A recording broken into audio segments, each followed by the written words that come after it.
Il existe au sud du Japon un archipel baigné de lumière, de vents marins et de traditions ancestrales.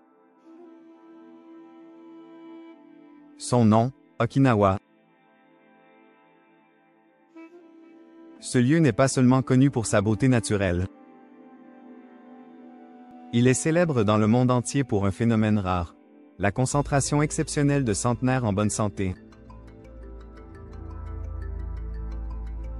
Ici, on ne parle pas simplement de vie longue. On parle de vie en mouvement, de lucidité jusqu'à la fin, de joie simple et de liens sociaux forts. Et au cœur de ce miracle, le régime alimentaire traditionnel d'Okinawa. Un mode de vie sobre, équilibré, végétal, basé sur l'écoute du corps et la sagesse des anciens.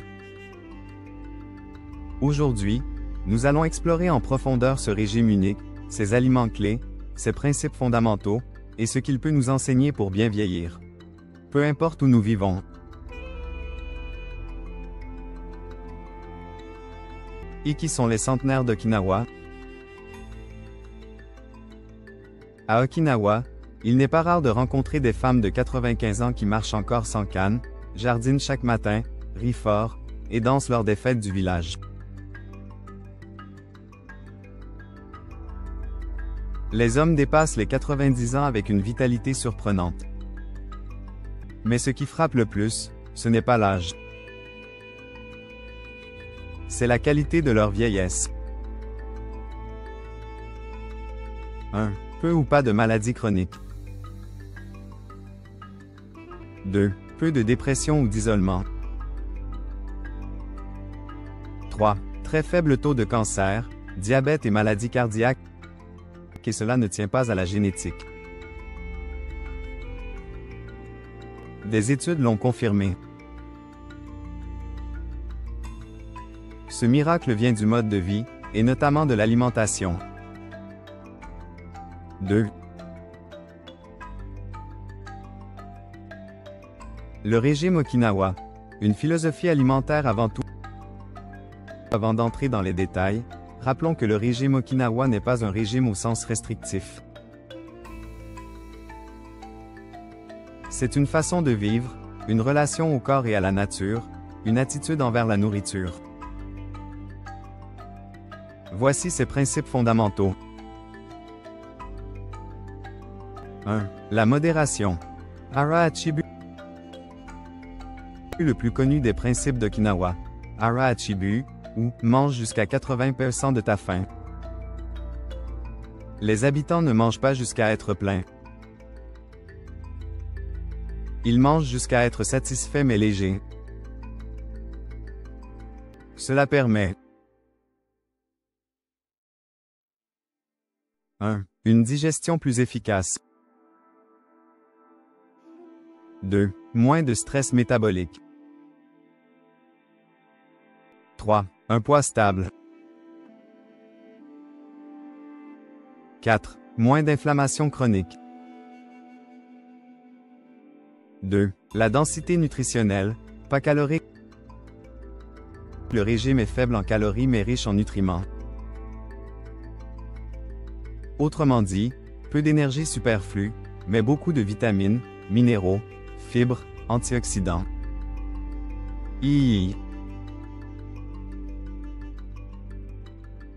Les aliments clés du régime Okinawa. Leur alimentation repose sur des ingrédients simples, locaux, et majoritairement végétaux. Voici les piliers. 1. Les légumes racines, notamment la patate douce violette. C'est l'aliment roi. Riche en antioxydants, en fibres, en vitamine A, en potassium. La patate douce violette, Beni Imo, est la principale source d'énergie des anciens. 2. Les légumes verts feuillus comme le goya, concombre amer, les épinards, le chou, les algues. Le goya est considéré comme un légume médecine, réputé pour ses effets contre le diabète. 3. 3. Les légumineuses, notamment le tofu, le miso, et les haricots noirs d'Okinawa, kurumam. Excellente source de protéines végétales, riche en fer, en calcium et en phytoestrogènes protecteurs. 4. Les céréales complètes. Un peu de riz complet, d'orge ou de millet. Jamais en excès. Les portions sont petites et accompagnent toujours des légumes. 5. Le poisson, en petite quantité.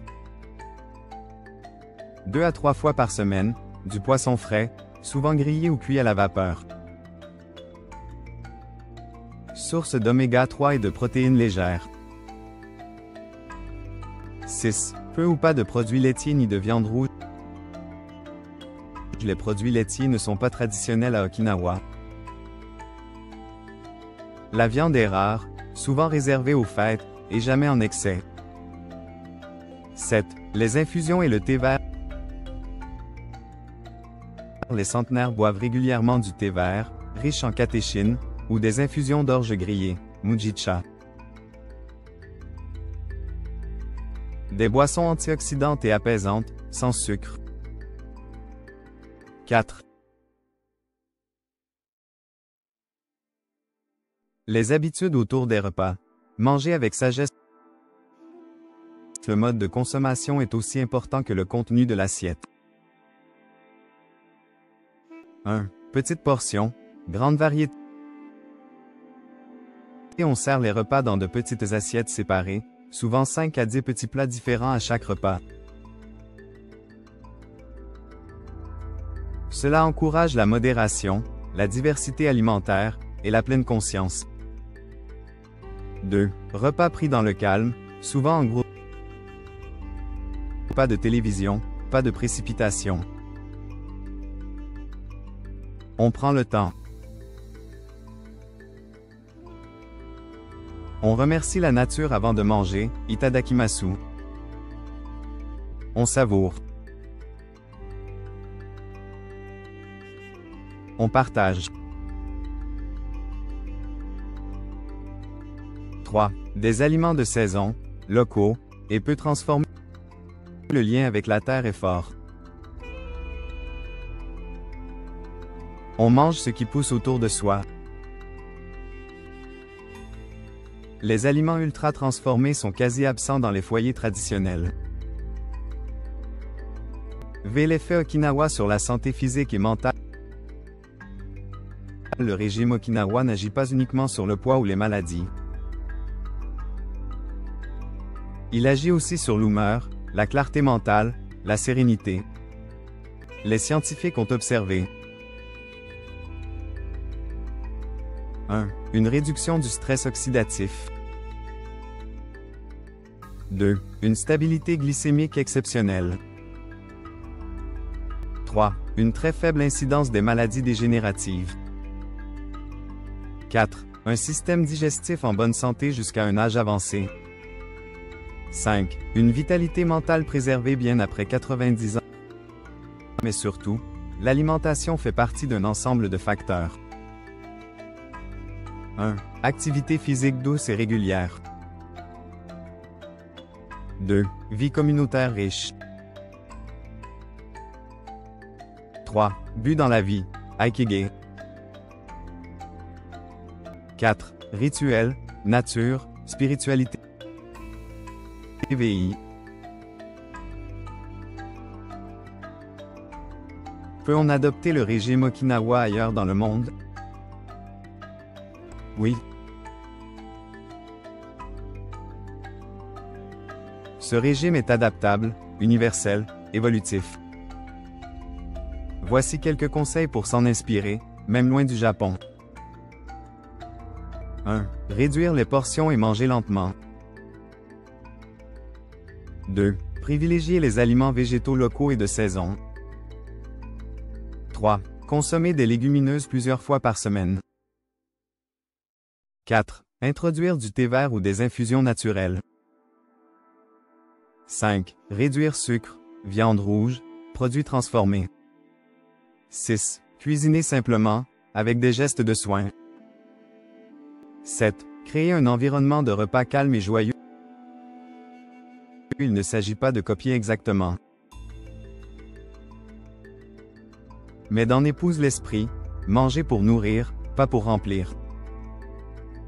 Conclusion. Le régime Okinawa n'est pas seulement un modèle alimentaire. C'est une manière de vivre le rapport au corps, au temps, à la nature, aux autres. Ce n'est pas une promesse de jeunesse éternelle, mais un chemin de paix intérieure, de santé durable, de lien avec l'essentiel. Peut-être est-ce cela, le véritable miracle d'Okinawa. Vivre vieux, oui. Mais surtout, vivre bien. Et si, dès aujourd'hui, on choisissait dans nos assiettes non pas ce qui est à la mode, mais ce qui fait du bien à notre avenir?